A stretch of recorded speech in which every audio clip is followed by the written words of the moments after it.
I'm seeing visions through my dreams, seeing myself swimming in the universe.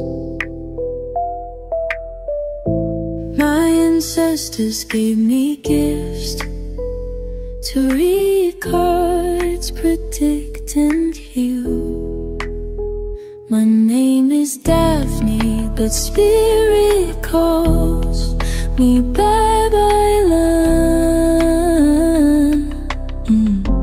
Angels communicate through numbers. Intuition is so deep. The gift I fully embrace within.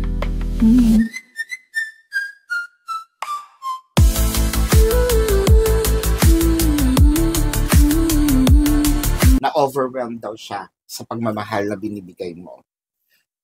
Itong person mo, parang feeling ko merong shock factor, parang nawindang siya. How a person can give 100% or probably more than, no? Kasi siguro hindi ito sanay na binibigyan ng pansin, na mahalin ng ganito katodo, no?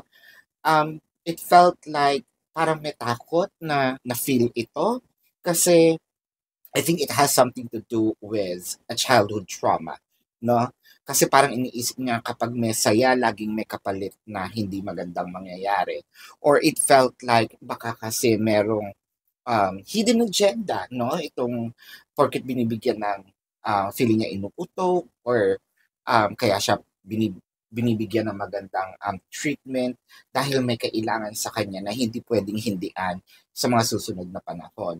So with the Queen of Pentacles, which I feel like this is you na masyadong generous. We're not talking about the gender here. The Queen of Pentacles may be a person who has, kahit lalaki siya, no? Merong deep emotions, especially when it comes to expressions of love. Pwede kasing mapagbigay din ng regalo, no?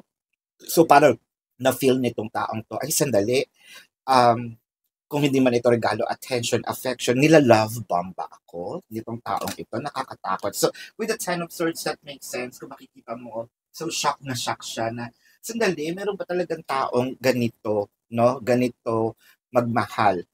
With the lovers in here, siguro, this might also be a situation wherein sabihin natin, first time kong na-experience, no, mahalin ng ganito. Hindi ko alam kung anong magical yung feelings. Bakit ganito na lang din yung emotion ko sa kanya. Natatakot ako dahil first time ko nga naramdaman yung ganitong pagmamahal. And even mahalin ko yung tao. So, for this person, hindi siya familiar, no, sa ganong ka-fluid, sa ganon ka-genuine na relationship. Probably it has something to do with also the way kung paano sila lumaki, environment it could be. I don't want to say religion, hindi naman siguro, but I feel like yung bringing up, it could also be the surroundings nga, no? With the Seven of Swords, that makes sense. The Four of Wands and the Nine of Wands. Actually, with the Seven of Swords, this feels like a thief in the night. So parang sinasabi nito, I feel something sneaky, no? Parang hindi ako komportable. Kasi nga hindi nga familiar, bago sa kanya itong mga experiences. With the Four of Wands in here, parang feeling niya, this might be a stable connection, pero parang feeling niya, I am being drawn to, parang nai-hypnotize ako dito sa relationship na ito. Also, with the Nine of Wands, I'm starting to like it. And I really feel scared. There's really an emotion of hindi ko alam ang gagawin because of the love that I am getting, the attention that I am getting, no? With the Page of Pentacles, the Fool card, and the Four of Swords. Well, I am seeing in here na pwede rin itong May December love affair. It might not be, no? Pwedeng konti lang din yung gap. If we're not talking about the gap, it might also be uh, the maturity, no? Pwedeng ang isa mature kahit bata pa, or isa matanda pero feeling or isip bata, no? This might also be an LGBTQIA plus relationship with a Page of Pentacles. Siguro up until now, the person is keeping tabs on you. So checking on your social medias, with a Four of Swords in here, palagi, meron dito either you or your person palagi sa gabi, um, I feel like merong umiiyak na, nababasa yung unan. I feel like sa kaliwa, pag natutulog, sa kaliwa nakaside, yung, alam mo yun, hindi siya yung diretso matulog, nakakaliwa yung sides, no? So, tignan pa natin yung ibang cards. Gusto ko lang pong ipaalala na ito po is exclusively sa Facebook. So, kapag napanood nyo ito sa ibang platforms, chances are, kinuha lang ito at hindi totoo yung account na yun, no?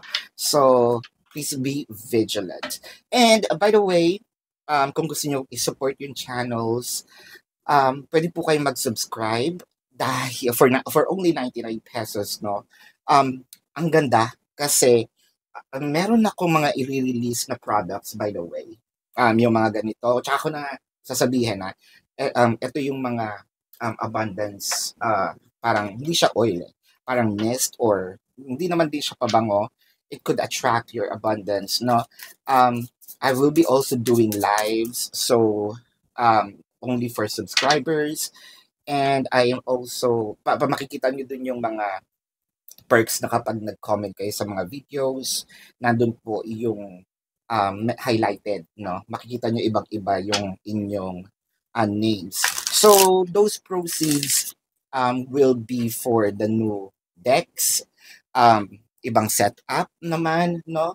All those funds will be used for the videos as well. So, mag-subscribe po kayo if you want to support the channel. But then again, let's go back to the reading. So, with the Ace of Wands, oh wow, super passionate. The Knight of Swords and the Ace of Pentacles. Siguro, parang feeling din itong person na ito, kung babae siya, no? Again, this is general. Kung babae siya, parang feeling niya, hindi kaya libog lang yung nararamdaman ito. I feel like parang gusto lang yung katawan ko. Kasi yung ganito ka-intense at ganito yung magbigay, I feel like hindi siya maghahanap ng kapalit, no? Kung lalaki naman ito, I feel like parang sinasabi niya, siguro din, no? Baka katawan lang din ang habol. Pero iniisip nito, baka kasi meron talagang hidden agenda na either mapikot, pinikot, or meron siyang personal experience, hindi man siya, no? Nakita niya.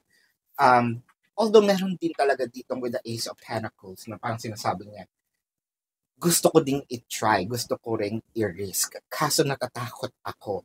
Kaso meron nga siyang fear. Pero I feel like hindi naman any moment, by next month, no?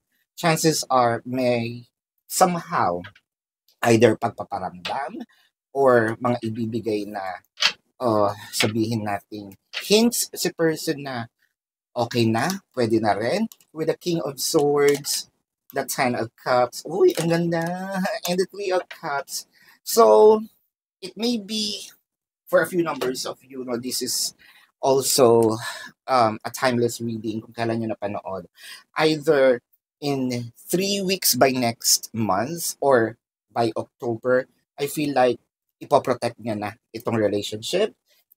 Parang I feel like celebrations before celebrating the mistletoe or Christmas, I feel like you are already in a relationship with this person. Kinikilig ako. So, I don't know if this reading is for you.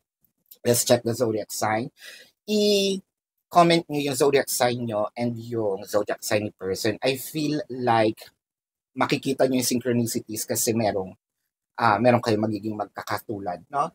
Again, the zodiac sign might be Pisces, Scorpio, Sagittarius. I'm seeing Leo, Taurus.